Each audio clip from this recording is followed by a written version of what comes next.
Few names carry as much weight in the H Series world as Aaron Lopez. Longtime drag racer, firefighter, and member of the legendary Few H22 crew, he spent over 2 decades pushing Hondas to the limit. From running 10s in the early 2000s to racking up wins at Street Outlaws, TX2K, IFO, and more. When it came time to put the new Skunk2 TLRC BMF camshafts to the test, there was no better choice. Shot in Texas, this video documents real-world testing, dyno pulls, raw numbers, and honest feedback. We're just here to present it. Let's see what the BMFs are really made of.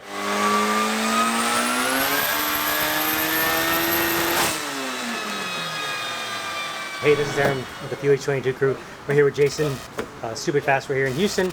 So the goal today was to test the new BMF cams versus the cams that I've been running in the car for quite some time. Skunk2 came with the new roller cams, and I've had them for some period of time. They've been in the car. They got a good amount of street miles on them. This car has already gone to the track with these cams in them, and it did really well.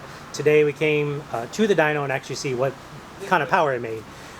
We made 2 high horsepower pulls on each set of cams. The first pull was at 35 pounds.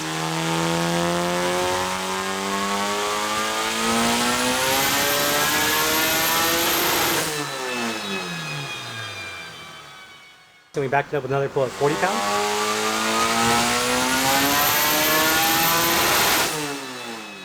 Pull it off the dyno, change the cams out. Put the other cams back in it, so same day, same everything, same setup, and made 2 more pulls.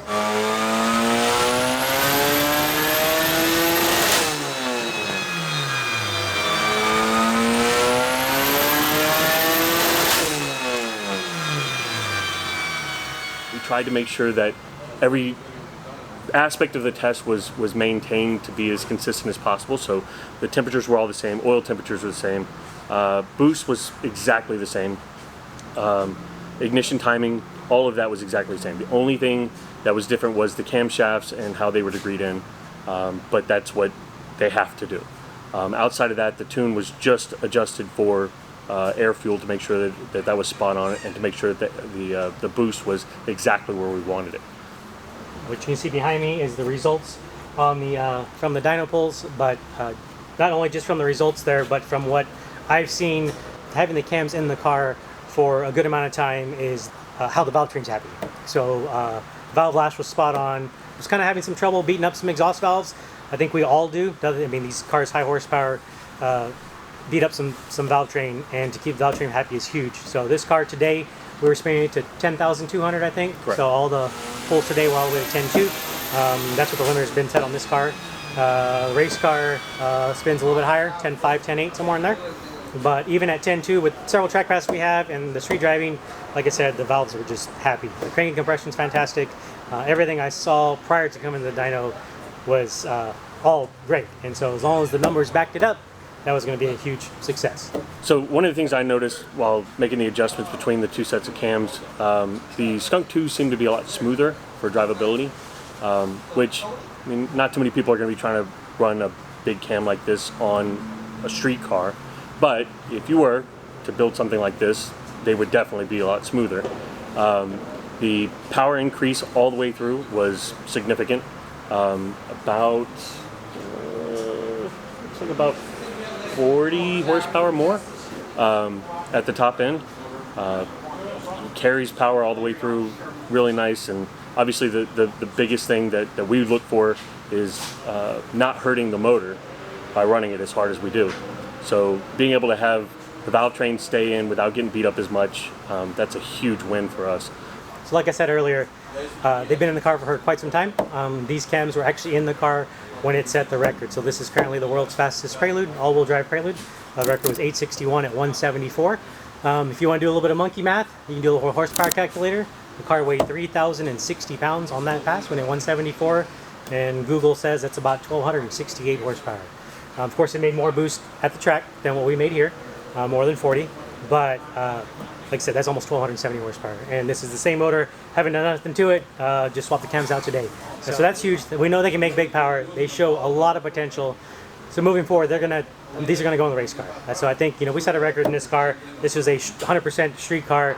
Kind of wanted to be the first 8-second Prelude, and that we made that happen. But now we want to see how far we can push in the race car. If they've gone that fast in this car, pretty sure we can go faster in the race car. So I think we talked about it. These are going to go in the race car. I think it's a definite smart move that we need to make. Biggest thing being that the valve train can survive a lot more. From what we see here, everything's great, and we'll see what it does at the track. Aaron and his crew weren't playing around. Shortly after the dyno session, the BMFs were dropped into the Civic EK race car and they headed out to TX2K, a drag and roll race event known for attracting some of the fastest cars around. Here's how it went for Aaron.